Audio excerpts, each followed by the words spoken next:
Asriel POV so bad. So does Relatables. They're like, I am dying for an Asriel POV because they haven't read the bonus chapter. And they were like, talking about it. They're like, oh my God, why doesn't she just put all these secret chapters in the books? They're like, we never find out about them. I know, anyways, the sneaky bonus chapters. Hi, babe. Hi, babe. I'm Jamie. And I'm Jessica. And welcome to A Court of Books and Babes, a podcast where two best friends review, react to, and rate our, and soon to be your, favorite fantasy books. Let's dive in. How are ya? Oh, good. Getting over my sickness, but I'm fine. I loved when I was editing episode 2 and the program that we use. You can find GIFs and memes and things. And Jamie in the episode coughed a few times because she was a little bit ill. And I was like, I must find the clip from Mean Girls when she goes, I'm sick. And then, of course, Regina just, boo, you whore. So enjoy that in episode 2. But you're feeling better? What a good movie. Yeah. Getting there. A good old ACOTAR question. What are you reading these days? I am on book 5 of the Ash and Blood series. Oof, I'm obsessed. So we're in a Hawk point of view. Really? Yes. Some people, when I was reading reviews, were like, it's kind of a cop-out because it's like a retelling of the first book. Okay. But the first quarter, I would say, is new story, and then something happens, and then it goes to like his point of view of when they first met. Okay. And I'm into it.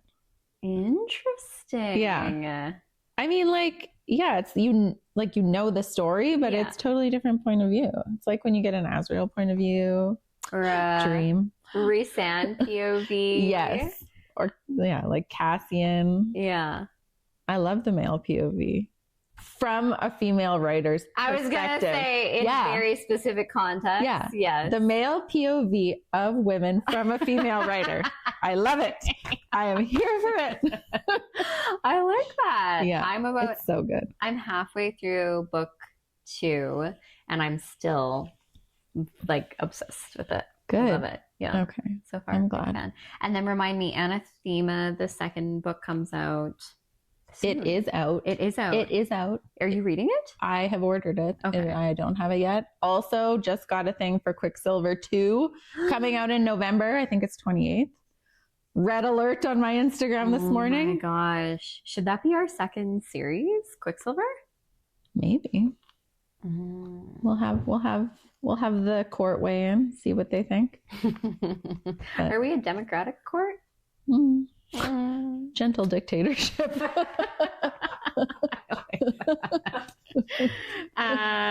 We boss with love. Okay, are you ready? I'm ready.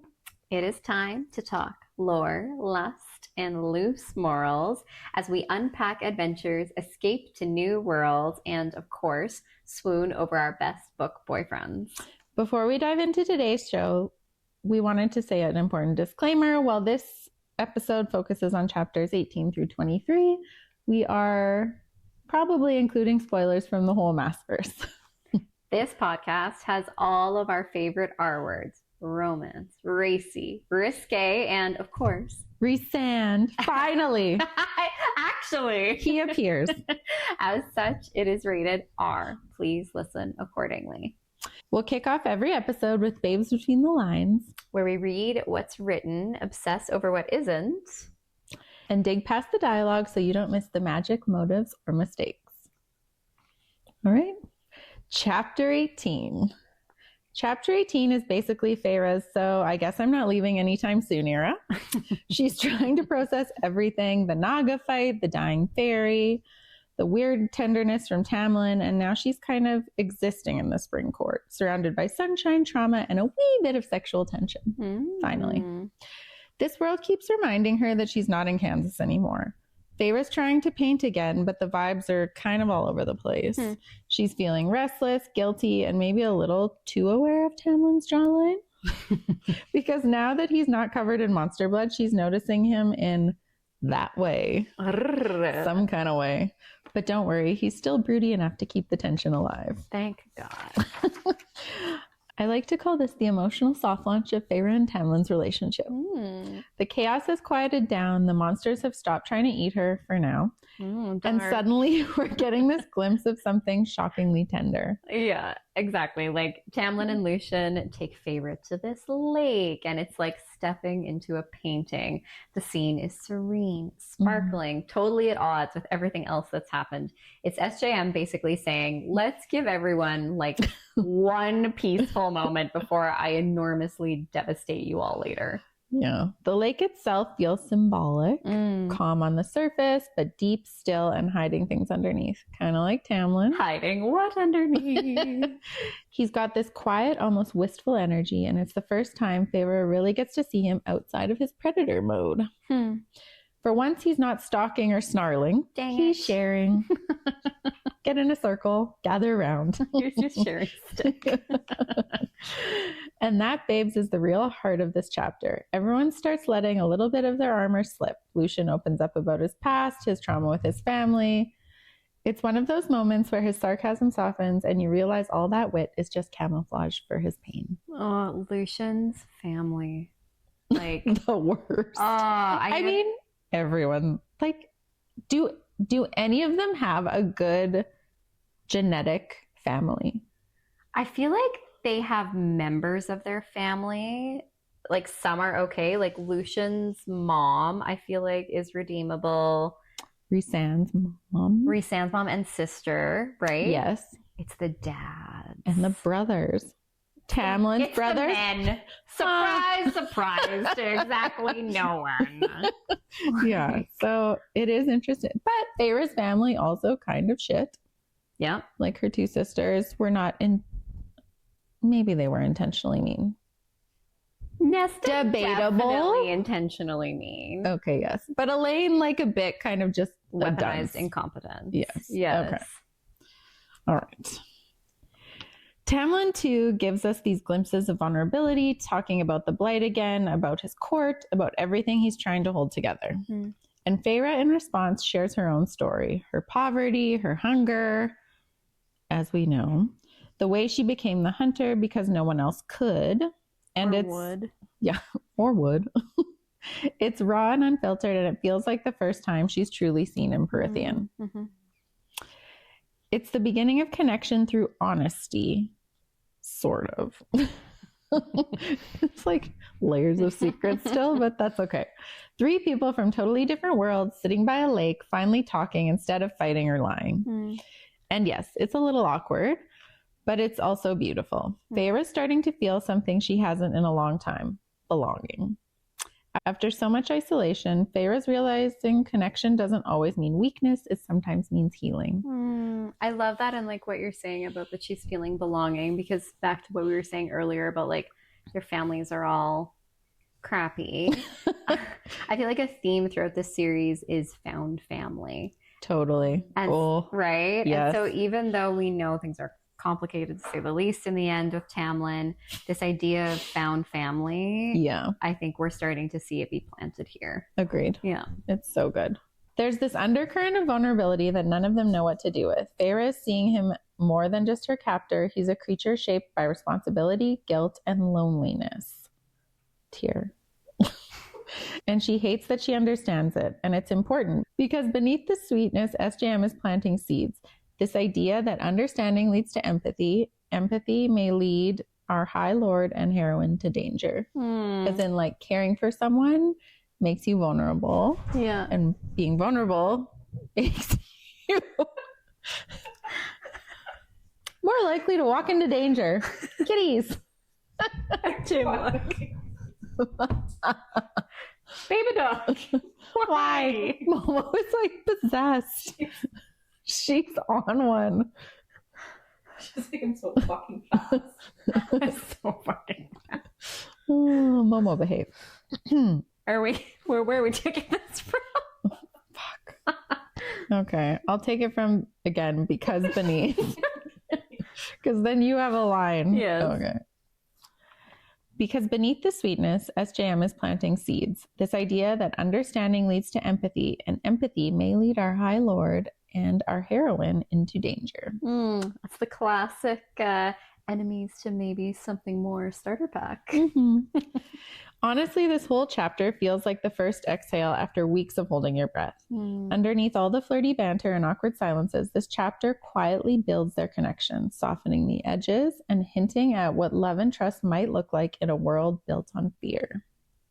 Feyre starts letting down her guard just a little, and Tamlin starts letting his mask slip, metaphorically, of course. That thing's not coming off. So Feyre tries later. Yeah. Why? Oh, it's all symbolic of what's to come, her transformation, his downfall, and the messy, complicated love story that's going to wreck us for 3 more books. Hey, wait, I have a question. If you had to pick one enemies to lovers couple, who would you pick? Like of any iteration. Like any romantasy book, you mean? Or any TV show. I love a Damon and Elena. I knew Oh my God, I knew you were going to say Damon and Elena. My favorite. I love Damon. I am not an Elena fan, but She's boring. I love Damon. she's always in trouble. I mean, I get that it's the plot of the story, but she's always like, oh no, I've walked. She's maybe a bit like Feyre. Oh no, I've walked into trouble when they told me to stay away. Yes. And now I need to be rescued. Yeah. Fuck. Yeah. I like Feyre and Rhysand. I don't know. Classic. They are good. Yes. Scarlet and Rhett. Oh, Yeah. Gone with the Wind. Allie. Yeah, they came into my head when you were talking about. She's a bit of a Nesta. She absolutely is, and I love her. Like Scarlet was one of my favorite girl names when we were thinking of naming. Swore up and down you were gonna name her. I was, but Scarlet has become so popular. Yeah. It's because people, it's fucking Scar. I agree. Fucking ScarJo. Amy and Momo were I'm a fighting. classic, and mine was because of Scarlett O'Hara. They are psycho. Yeah, they're a little wild right now. They're channeling their inner Nestas. This is what happens when I'm not like at home. They're like, Mom, look at me, Mom. Yeah. Guys, I escaped my house to get rid of that stuff, okay? I did not come here for it. No, honestly, Scarlet and Rhett, because like she is a brat and he is He's a brat tamer. and he's a brat tamer. Yeah. And she like are they okay? I wish we could get this on video. Yeah, they do this. Okay.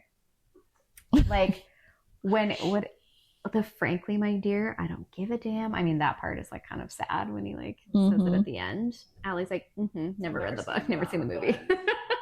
But like, where will I go? What will I do? Yeah, frankly, my dear, I don't give a damn. Anyway, yes, I'm glad that you asked that. Rhett and Scarlet, 100%. Now I want to reread Gone with the Wind. Oh, a kitty cat farted. Oh, it's probably Nyx. Oh, Nixie.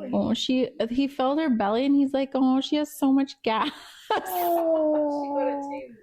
Yeah, that's why she stinks. Like she farts all the time, and I'm like, oh, this explains the stink. Yeah. Poor Nixie Nunu. Nobody says that when I fart. I don't do that. Jamie's never farted in her life. No, so. that's why it's so neurotic. In summary, chapter 18 is calm, pretty, emotionally loaded, and it's the first time we can almost believe these 3 could sit together without something going horribly wrong. Almost. Which, of course, means something definitely will soon. There it is. Chapter 19. Feyre finds herself completely wrapped up in the rhythms of the spring court life. The estate is in bloom, the air feels alive, and for the first time in the book, she is, dare we say, at ease? What? I know. Feyre's walls are lower, her curiosity higher, and her feelings for Tamlin are getting suspiciously complicated. Finally, we arrive to a chapter that gives us a little toe curling action. Stepping into the gallery, Feyre is floored by the beauty and mastery of the artists and their work. Look at Momo. Tell me about it, Momo. She's like, I will. Okay, everybody, quiet on set. Speeding, rolling. They all just want to hear the podcast. Okay. Finally, we arrive at a chapter that gives us a little toe curling action. Stepping into the gallery, Feyre is floored by the beauty and mastery of the artists and their work. There is a quote that on a reread really stood out to me. A portal into the mind of a creature so unlike me, and yet I looked at its work and understood and felt and cared. To me, this spoke to how she's coming to understand Tamlin, and her empathy and compassion for his circumstance is starting to grow. Right. It's not so much us and them, but we. Yeah. Like she's putting herself not in their shoes, but like she says, becoming kind of understanding and caring and all the things. So I really liked that part. I thought it was heartwarming about Tamlin. In the gallery, there's something intimate about the way he watches her. Not possessive, not predatory, but quietly reverent. It's giving, I will destroy kingdoms for you energy before either of them even realize it. The painting scene. Oh, the painting scene. Feyre starts to let herself feel again, to express herself through color and light, and Tamlin notices. She's happy, or at least not terrified and on the edge, and she has fallen into a bit of a routine with her painting, which is, for Feyre, kind of nice. Yeah. A routine that doesn't involve starvation or hunting. It's like, life's good. She's not skeletal and covered with blood. Yeah. Things are looking up. Yeah, exactly. Tamlin's trips to the border to eliminate the threat of the month and no visits from the Naga or the bog have Feyre noting to herself, quote, stay with the High Lord, you will be safe. So I did. Is this quiet acceptance of our girl, or is she just happy and coming to terms with her life in Perithian? It feels like submission to me, which I think in this moment feels good to Feyre, but as she moves out of fight or flight mode, we'll start to feel, I want to say captivating, but that's not the right word, like she is a captive. Yeah, she rolls right along into a spiral in just a few pages. Mere moments, no less. We need to pause and talk about the dream reference in this chapter.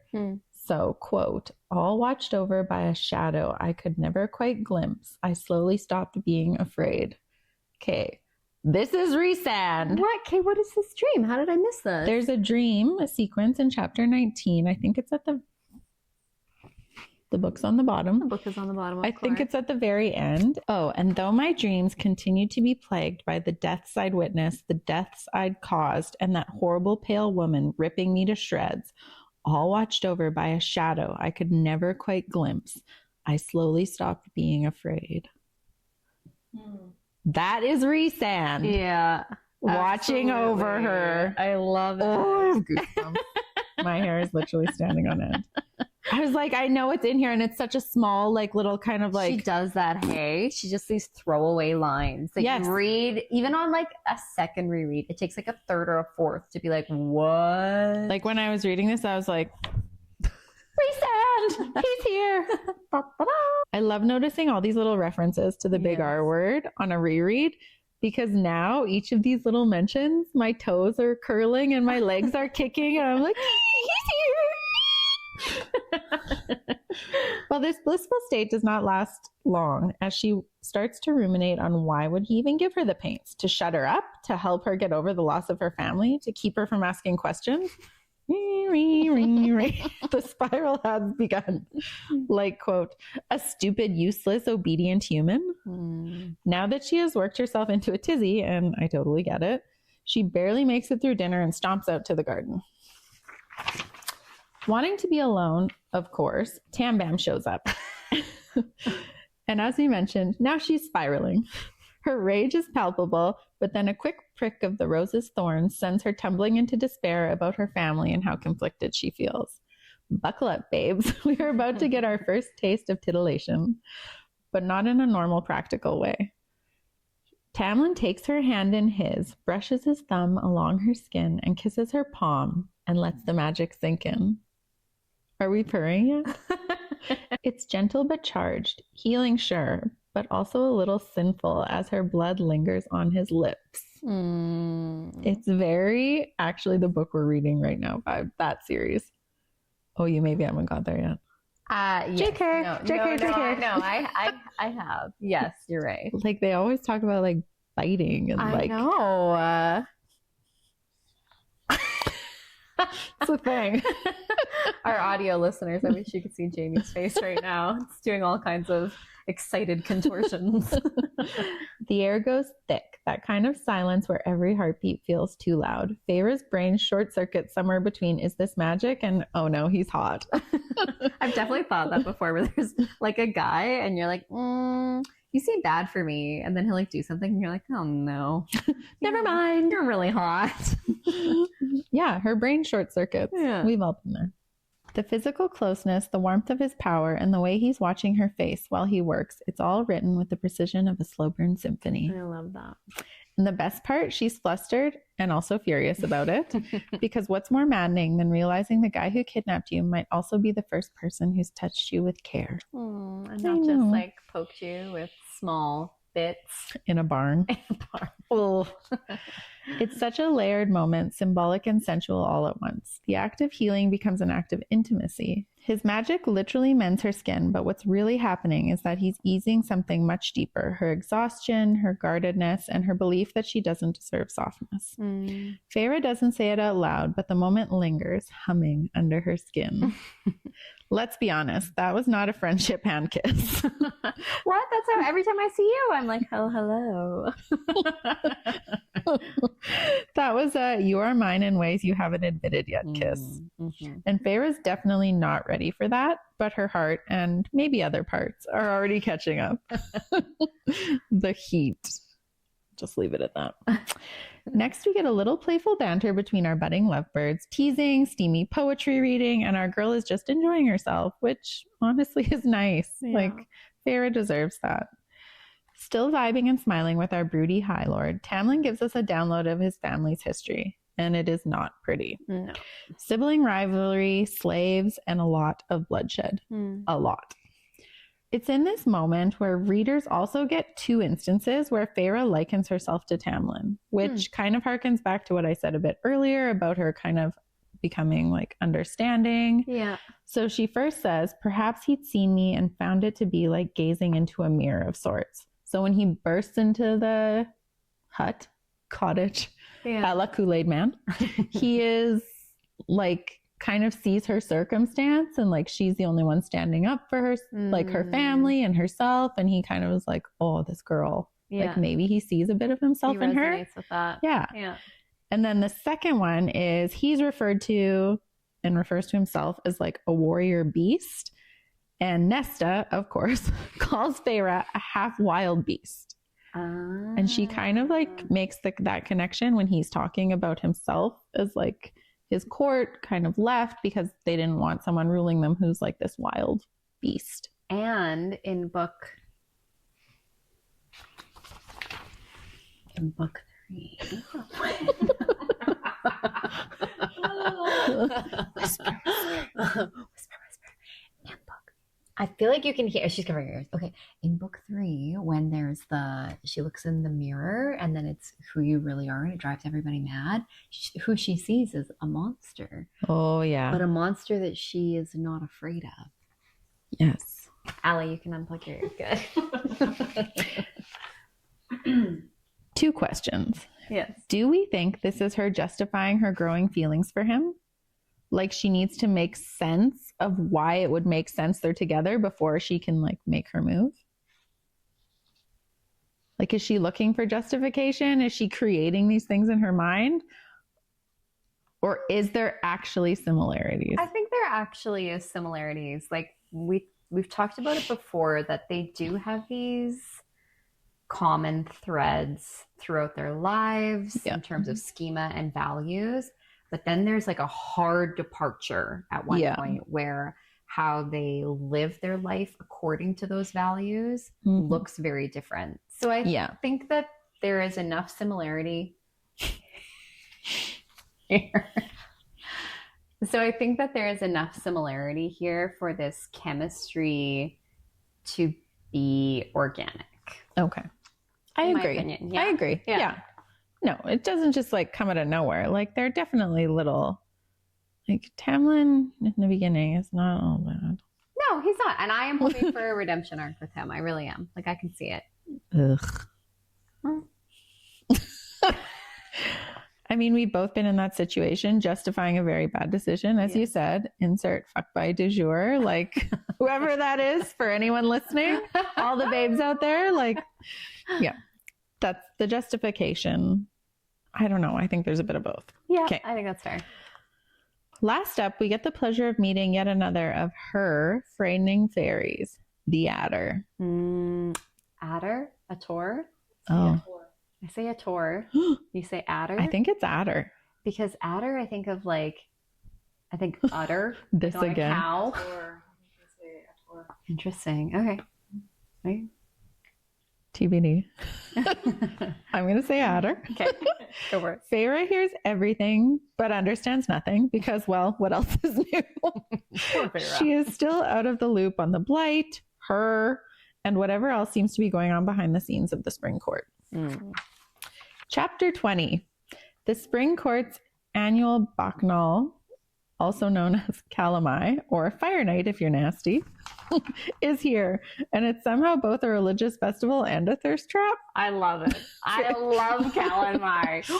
Maybe that's what our party should be themed. Oh, no. A Calamai party? Oh, shit's getting wild. Feyre is told in no uncertain terms to stay in her room, which naturally means she's absolutely going to leave. Like, you, sir, are not the boss of me, and what is this great right? I feel like Feyre should have that on a t-shirt. You're not the boss of me. That's like her epitaph. Yes. Like, Yeah, totally. Which is fitting. versus Nesta's is, I am the boss of you. Yeah. Bow to me. Yeah. Bow. That is all, period. It all starts out charged, eerie, and a little intoxicating. The air is thick with magic, drums echoing through the forest, and Feyre can feel it pulsing in her veins. Okay, whenever an author in Romantasy uses pulsing, I'm like, here we go! It's time! Yeah. Da, da, da, da. Yeah. Mm-hmm. Oh, now I'm distracted by the pulsing. I understand. It's primal, ancient, and weirdly sexy. She keeps insisting she's just curious, but come on. She's book babe curious. Yeah, sorry, we weren't. Which means she's about to make a terrible, narratively perfect decision. When she sneaks out, because obviously, the night is glowing with firelight, the forest is humming with energy, and the Fae are fully lost in a physical, powerful celebration that Feyre doesn't understand but feels drawn to anyways. The magic calls to her like it knows her name, quote, that wild voice not beckoned to me. Which, by the way, hello foreshadowing. I mean, anyways, I feel like this voice was Rhys, like beckoning her to come to Calamai. Does he say later in chapter 54 that because he talks about this night quite a lot, was he calling for her? I can't remember. I need a serious reread of chapter 54 because I don't know. I almost feel like we should do like a tandem read with like this section, but yeah, because there's so much. Yeah. Everything is already heightened. Drums, firelight, the energy that makes you feel alive. No wonder trouble finds her. 3 fairies, vicious and shockingly physical, catch her by surprise. They're not part of the gentle revelry. They ambush Feyre like something sent to make her suffer. Sent by whom? She's alone, overwhelmed, fighting hopelessly, and fearing no one will find her when, quote, and I have to read the whole dang thing because you just do. Sturdy hands grasped me under the shoulders before I could draw them or hit the grass. They were strong hands, warm and broad, not at all like the prodding bony fingers of the 3 fairies who went utterly still as whoever caught me gently set me upright. There you are. I've been looking for you. Said a deep, sensual voice I'd never heard. Cue hysteria! I mean, on a reread, cue hysteria, the first time you're like, okay. Yeah, who's this? This guy's nice. Like, thank God he showed up. Yeah. But on a reread, like, oh, my heart beats still. Losing it. Yeah. This could truly be one of my favorite lines of the entire series. Yes. I don't know about you, but I could see him so clearly on a reread saying this. Yeah. It gives me goosebumps and makes my toes curl as my feet are gently clicking. Kicking.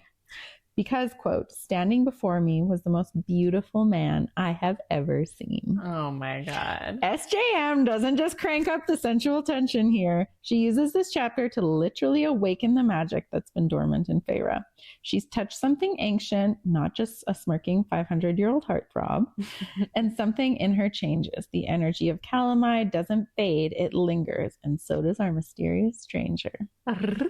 Let's be honest, from the moment these violet eyes meet hers, the entire fandom is doomed. Oh, absolutely. I cannot wait for this to be a movie or a TV series because I desperately want to watch this with like a big group of other women, whether that's at a viewing party at our house or at a theater, because this moment in the theater when he says, "There you are," everyone will die. Like it will simultaneously like swoon. Yes, screaming, crying, it'll be amazing. Oh, it's so good. I love it. And it's not just him showing up, but it's like Calamai, the fire, like the drums, the like pulsing. The pulsing. She just kind of like finally is like feels alive in a good way, not in like a fearful way. Yes. Or like she's, I don't know how to say it, but she's like not excited. She's not excited when she's hunting, but you know what I mean. Yeah. You know. Yeah. If you know, you know. If you don't, well, that's too bad. Well, why are you here? Yeah, exactly. Okay. Chapter 21. This might be my favorite chapter in the entire book. Actually, I'm just going to say it. This is my favorite chapter in the entire book. Oh, Under the Mountain. The tear licking. I'll bring it up every episode. I can't get past it. It's so good. It's our good luck charm. And Jamie, it's like the toe bean. If it doesn't happen, we're cursed. This is definitely the chapter where I finally started to really buy into the hype of this series. I feel like up until this point, I was like, okay, this is okay. Cool world building. Like, there's a bit of tension. Yeah, Feyre's all right. Tamlin's okay. I'm digging this Lucian guy. I want to see more of him. But I was sort of like, meh, I don't know. And then Calamai happened, and I was like, oh, here we go. I was ready. As Feyre pulls away from her protector, we get a description of him. Short black hair, pale skin, deep blue eyes, so blue that they are almost violet. Side note, someone needs to do like market research on the sale of purple contact lenses when this book was published. Men are like, I need me a pair of those. So apparently this is what chicks are into these days. It's like purple eyes. I don't know, but it's working. Do you have that? Right? Yeah. In addition to being the most handsome man or male she's ever seen, he seems to radiate night. The descriptions over the next few pages are multitude. Modeled from the night itself. Tendrils of star-kissed night trail him. The night presses closer to him. The fact that any of us didn't put this together, who he might be right away, is like honestly shameful. I want to press closer to him. Jamie and the nighttime are both like, we're here. Hello. Feyre notices he isn't wearing a mask, correctly deducing that he isn't from the Spring Court. Look at our wily girl. Look at her. Not just a pretty face over here. His hands slip into his pockets as he asks what a human woman might be doing at fire night, and his voice is described as a lover's purr. Okay, adding to our night watch, pocket watch. Yes. Every time Rhys slips his hands into his pocket, this move is so perfect for him, and it's used time and again with this delightfully dashing male. It conveys this sort of casual devil-may-care attitude that, especially as we start to really take stock of the scale of his power, is so charming. Like there's nothing like a man who is incredibly powerful and like dominant, but is like sitting back in that power. There's nothing less attractive than a man who's like, oh, I'm an alpha. And you're like, you have to say you're an alpha, you're a beta. Like, I'm sorry. But if a guy, right? But like a guy who's like, any like hands in the pocket, I'm like, whoo, sir, I am a married woman. Like, Feyre lies, saying that her friends brought her to Calanmai, to which the handsome stranger chuckles. Our night-draped savior circles Feyre, probing her with more questions, smiling all the time. I cannot wait till he probes her with something else. He asks if he can escort her somewhere, to which Feyre, practically frozen with fear, declines. Fool. If I'm meeting a stranger in the night, I'm going. Let's not have you leave the house at night anymore. As he goes to leave, Feyre can't help herself and asks if he's part of the spring court.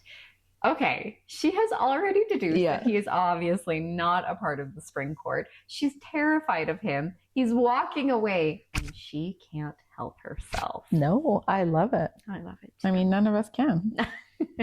This question seems to amuse him. No, he is not a part of the spring court. Like, duh. When asked why he is at Calanmai, he responds with, quote, because all the monsters have been let out of their cage tonight, no matter what court they belong to.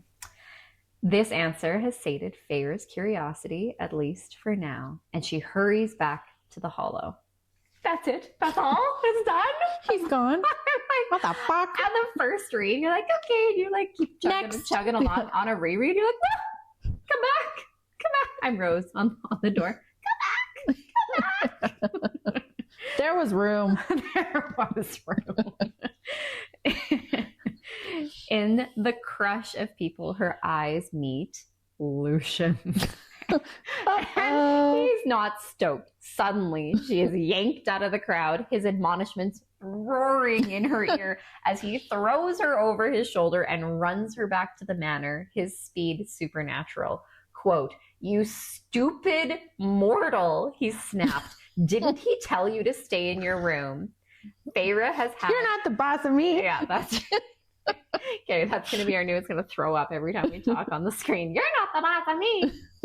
Feyre has had enough of the riddles and parries back, arguing that the event hardly seemed worth so much secrecy. To this, Lucian asks if no one has yet explained to her exactly what Calanmai is, besides sexy drumming. We and Feyre learn learn that Fire Night marks the beginning of spring. Their crops depend on the magic regenerated on this night.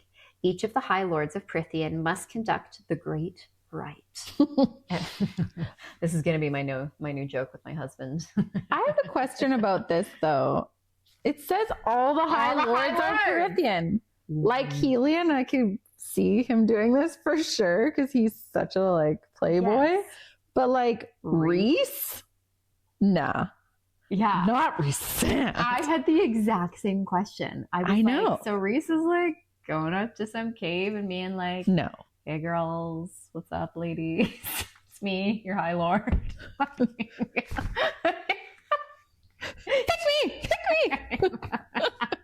Just rubbing my scent everywhere. I thought the same thing. Yeah. But then something tickled in the back of my brain that I feel like later in the series, SJM speaks to it. Okay. I don't know. We're going to see. We'll continue the series and we'll get to that book and we'll be like, oh. They conveniently don't do it anymore after the war or something. No, I think I can't remember to be. Yeah, we'll have to see. Okay. Tamlin will allow great and terrible magic to enter his body. In doing so, it will turn him into the hunter, whose main drive that night will be to hunt the white stag and then find and couple with the, quote, maiden.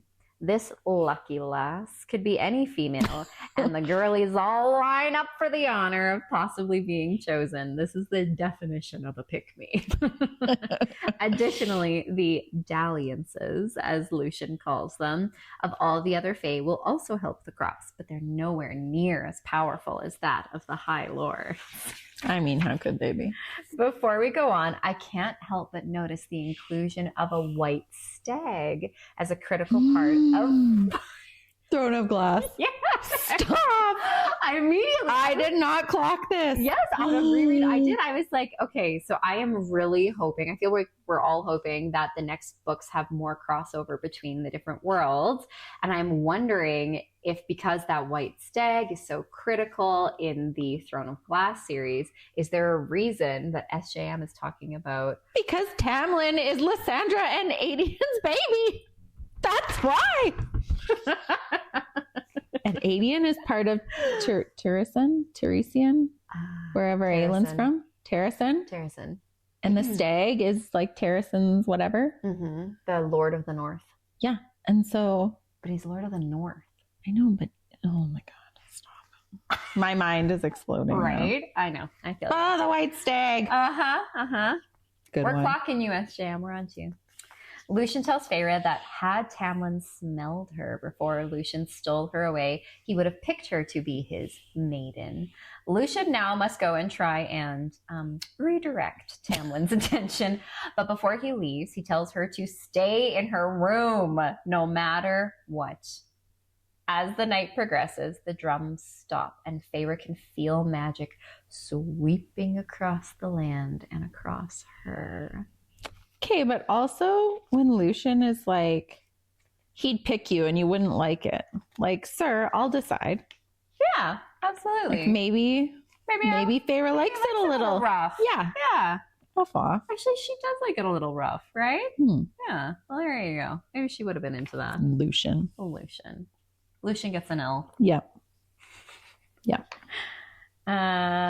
After this literally earth-shaking climax that apparently Tamlin has, Feyre deduces that the deed is complete and decides to, drumroll, leave her room. Shocking exactly no one. Because Lucien told her that it's the one thing she must not do, so naturally, off she goes. You're not the boss of me. Has anyone had Feyre assessed for oppositional defiance? Like, we need to get my therapist in here because this girl, I am not totally sure how Lucien has somehow fallen into this role of babysitting Feyre. But I feel like he does find himself in this position more and more. And if I was him, I would just want to like pluck my eyes out of my own head. Like, this girl.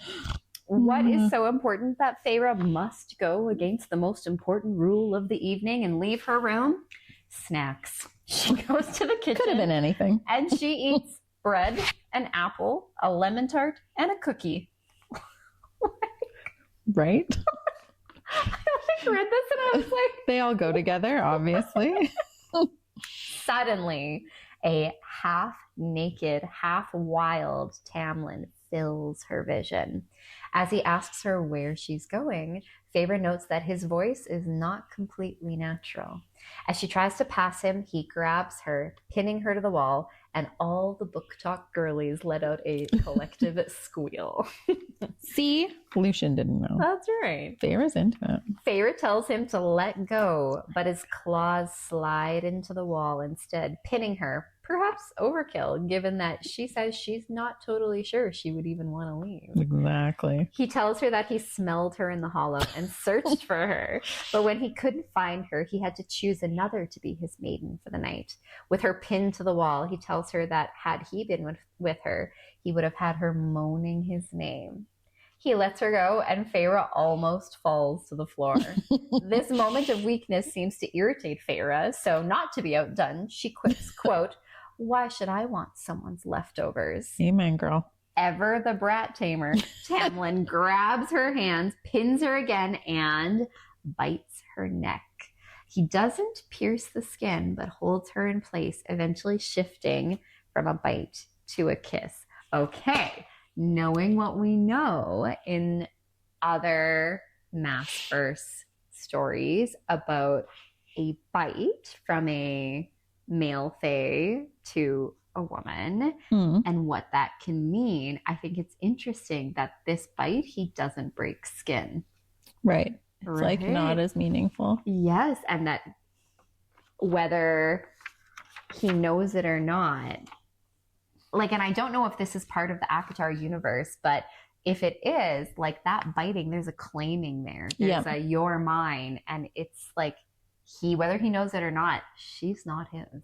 No. I thought that was fascinating on a reread. That, and it even says like he doesn't break skin, but like holds her in place instead. Interesting. With this love nip, our girl is done for. It's clear to both of them they want this. They want each other. But then Tamlin growls out a command. Don't ever disobey me again. And the spell is broken. Generally, I would be like, okay, time and place, sure. But like, knowing what we know about him and like also And like her. read the room. Yes. Sir. Yeah. No. While she still wants him like her lungs want air, this is like a bucket of cold water. Yeah. We know how critical freedom, autonomy, and empowerment are to Feyre. Even in the bedroom, our girl is not a sub. And so Yes. she slaps him and says in true brat form, don't tell me what to do. You're not the boss of me, fucker. I wish it had said that actually. Chapter 22. Feyre wakes up the next morning describing her state as empty and aching. Cue my eyebrows hit my hairline.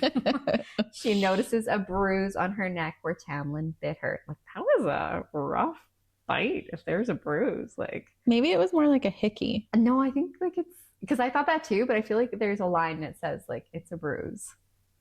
But It's isn't like a it's a hickey a bit- bruise? But it's like a bit sore. Oh. Maybe it is a hickey. I mean, would track. He would do that. After an initial pause, she decides not to try and cover the bruise with her shirt or her hair, but rather to flaunt it. I love this. Yeah, I Yes. agree. Fuck you. Yeah, it's an interesting decision from our heroine, and it seems to mark a bit of a departure from her previous timid, like, wallflower self to a more self-possessed, empowered, and, like, let's be real, angry. Calamai version. woke her up. Yeah, It I was agree. like, yeah. An awakening. Yes. She goes downstairs for lunch and meets up with the boys. Our bro. Broadcasting an over-the-top chipper, good morning. The vibe in this morning is like after your first night at college and everyone is super hungover and there's that one girl that's like, come on, it's pancake. And you're like, just shut the fuck up. Like, Jesus H, get me some black coffee. Within seconds, Lucian sees her bruise and asks what happened. Feyre tells Lucian to ask Tamlin. Lucian asks Tamlin.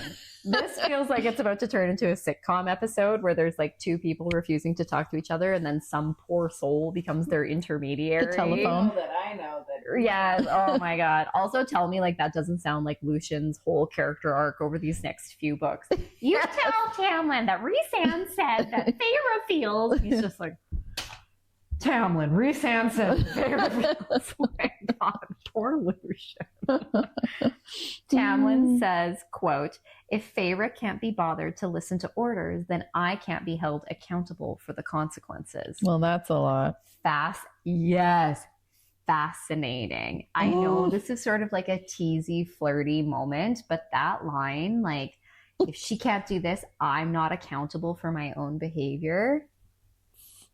It's a little It's R word. Yes, 100%.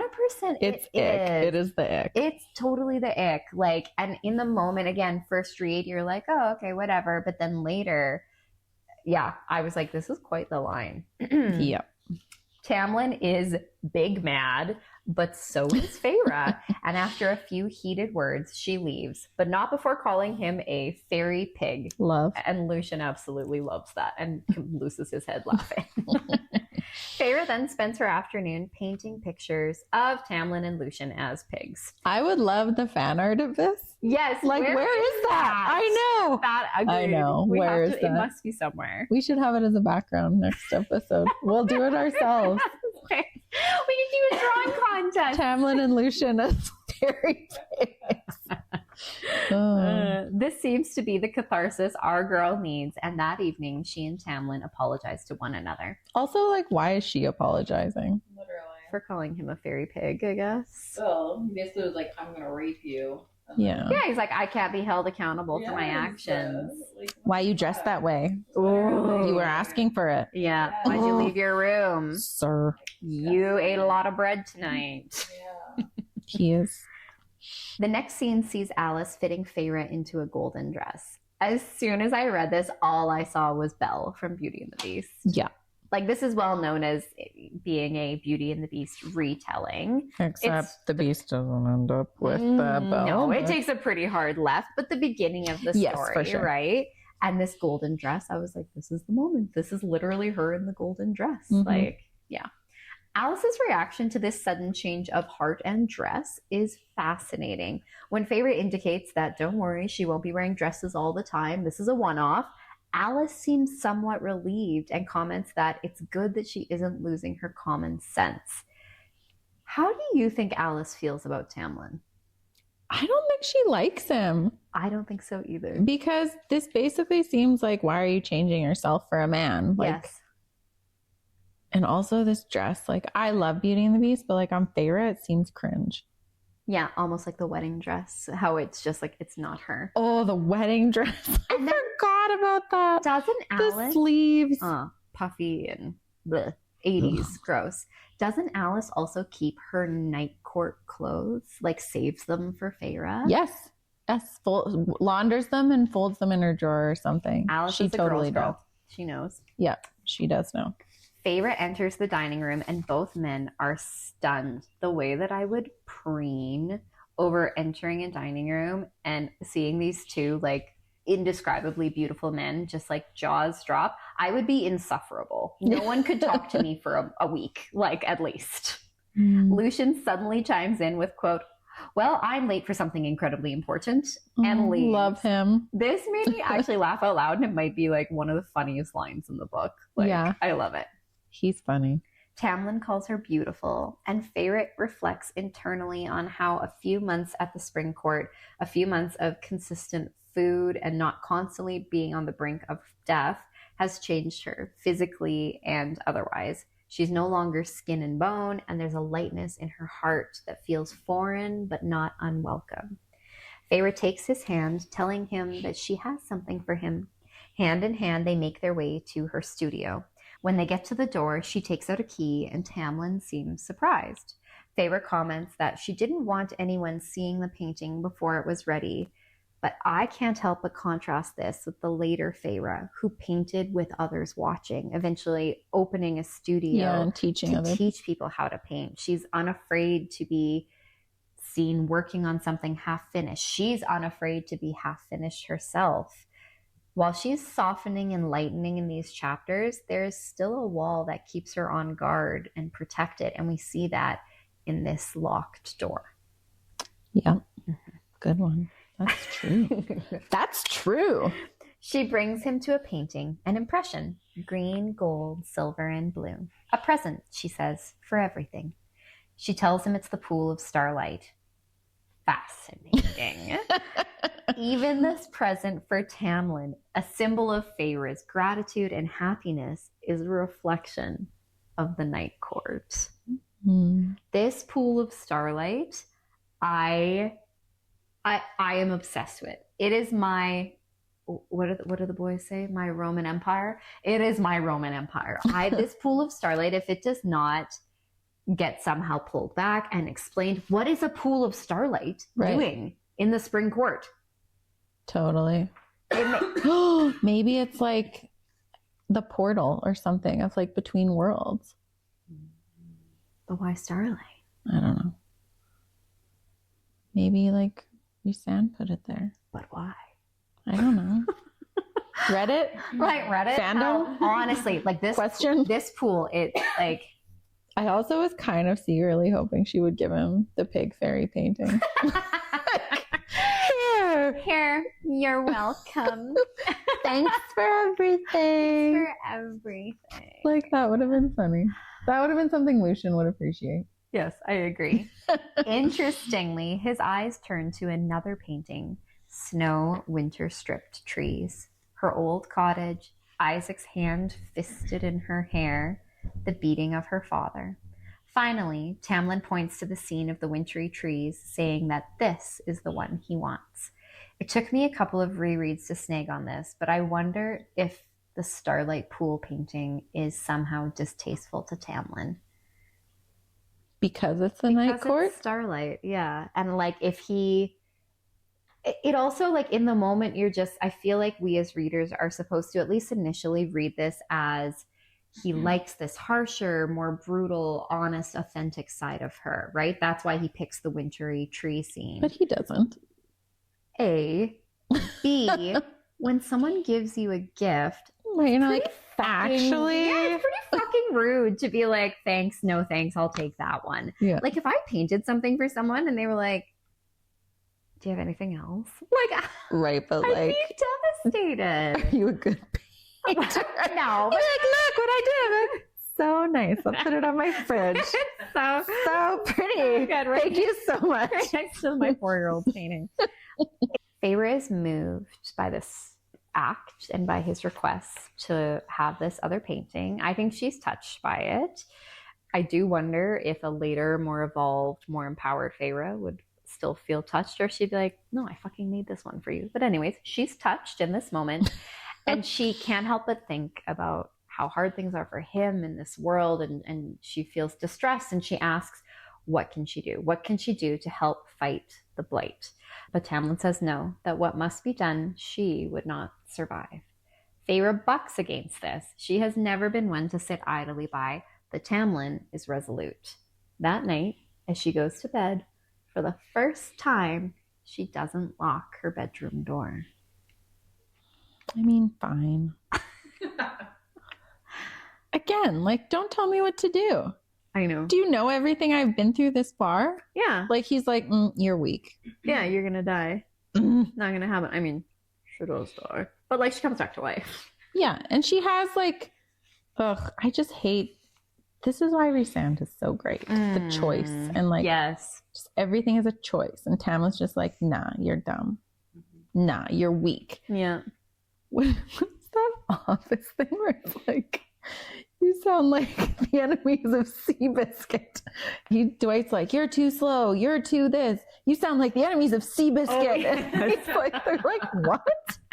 It's like, what is it in reference to though? I don't know, but it's as soon as like, that's how I feel like Tamlin is whoever's talking to Dwight in this instance. Being like, you're weak. You're small. You're like, you are ineffectual. Yes. Like you're dumb. You can't read. Yes. Ugh. He even says to her at one point that he wants her, like when they're having this conversation, home. He's like, I want you here, home, where I know you're safe and happy and painting.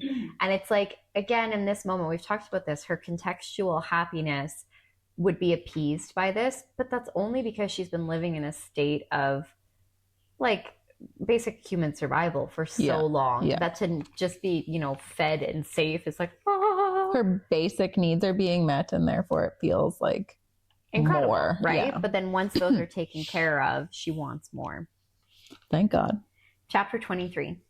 Feyre and Tamlin spend the next day dozing in a glen. Tamlin comments that the willows singing overhead always puts him to sleep. Sorry. That's okay. Feyre is taken aback. The what's what? Wait, then he just casually is like, oh yeah, this singing tree makes me so sleepy. And she's like, bitch, what? Like, Tamlin tells her that her limited human senses keep her locked away from perceiving his world the way that he does, but that he could help her see it, smell it, taste it, for a price. Payment, a kiss. After an initial rebuff, she gives in. She's like, no. No, oh no, stop. Oh, what? Tamlin tells her to close her eyes, and she, for once, obeys. But rather than feeling his lips on her mouth, they brush her eyelids. She opens her eyes, and the world is transformed. Everything is richer and deeper. The wind in the willow is indeed a song, the color of the creek like rushing silk. She lifts her eyes to Tamlin, and she's taken aback. Even he is transformed, no longer just beautiful, but devastating, power incarnate. Without thinking, her hands reach out, and she traces the mask, eventually pulling on it gently. Suddenly, he's normal again. Normal, air quotes. She asks if there is no way for the mask to come off, and he tells her no. Tamlin asks her about her part of the bargain, and she kisses the back of his hand before being dragged asleep by a heavy, irresistible force. Faintly, we hear Tamlin curse, calling her name, before eventually he lays beside her. This is weird. What is happening here? Like that it's like she's drugged. Like she's in a trance or something. Yes. Like, also, why is she not upset that like she can't, like, is this still the glamour? yeah. Right. Like, I'd be pissed. Like, what? I'm seeing like this peasant because you're glamoring me and you're just like, look at how beautiful the world could be. Just kidding. He's like, and shutting that down. We're done. But why this deep sleep? Like she describes it as like irresistible, like she's being dragged under. And then, yeah, he like curses. He's like, he like swears and then it's like, Feyre, but she falls asleep. I would love to be in that kind of sleep. I know, that does sound heavenly. Right? Like just a tree who, what does it say? Whisper, no, the singing. Willow the willow singing to you. I know. And you're just like lulled to sleep. When my baby was like just a few weeks old, she hit a really bad sleep regression and was up every hour. And I remember saying to my husband that I would just kill for like a moderate illness, like just bad enough, maybe like a manageable, uncomplicated case of appendicitis, where I would have to be hospitalized, but like nothing goes wrong. I'm going to be okay, but I have to stay at the hospital for 2 days in a bed, drugged, and sleeping for 2 days. I said that to him in dead seriousness. I was like, is there a way to induce uncomplicated, moderate appendicitis? And he just looked at me and he was like, do you want a nap? Like, you crazy. Yeah. It's okay, folks. We're sleeping now. Just before she's fully asleep, she hears him murmur, quote, "You're exactly as I dreamed you'd be."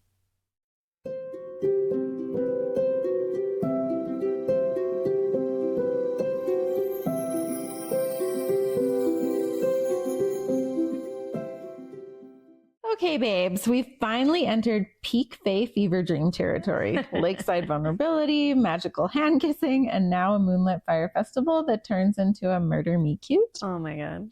Let's unpack the chaos and hot takes, theories, and thirsts.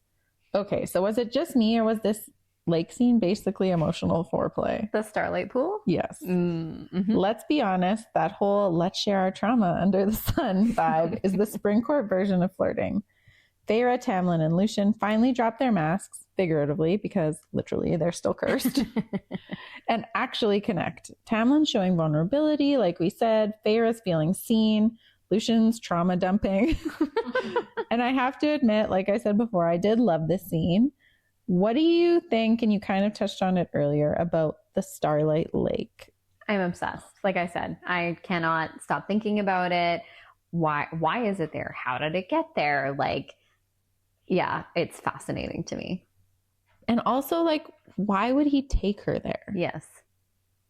Like, I don't understand this. This feels like a very big question mark, like we said earlier. It must be addressed. It's gonna happen. It has to. Like, did you catch it, Allie, when you read it? Yes, and I was like, I thought there was gonna be more to it, and then they never talked about it again. No, and they don't. Like, have it like book. It's like mentioned a few other times, like she thinks back or something like that. Some connection to Rhys it has to. Valeris, but I don't. Well, and then when Tamlin said that he was like, it was his haunt as a kid, I'm like, did him and Rhysand go there when they were like friends? They were friends. Childhood friends. Yes, and did Rhys maybe make it for them? Yeah. Yeah. But then why would he go there now? Rhys is like they communicate through it or something. I don't know. I feel like it has to be something with Valeris. It has like very Quicksilver vibes. Yes, there's. I'm like, is Kingfisher going to come into this pool? I wouldn't be upset about it. There's also fan theories that Rhys's sister and Tamlin were mates. Interesting. Yes, and so that then maybe this is like, there's something to do with that. Maybe that's where the Starlight Pool. I've always also wondered why is Tamlin trying to force something with Feyre when he knows she's not his mate? Because not everyone gets a mate. Like, mates are, look, in the Archeron family, mates are happening left, right, and center. I made it to 3 people. Right. But mates are supposed to be very uncommon. Like, it's rare. Yeah. But that's kind of like Throne of Glass, too. Yeah. Yeah. Mm-hmm. Everyone's like, oh, we've magically paired. Yes. Perfect. Lorcan. Oh, boy. You're trouble. What did Lorcan do?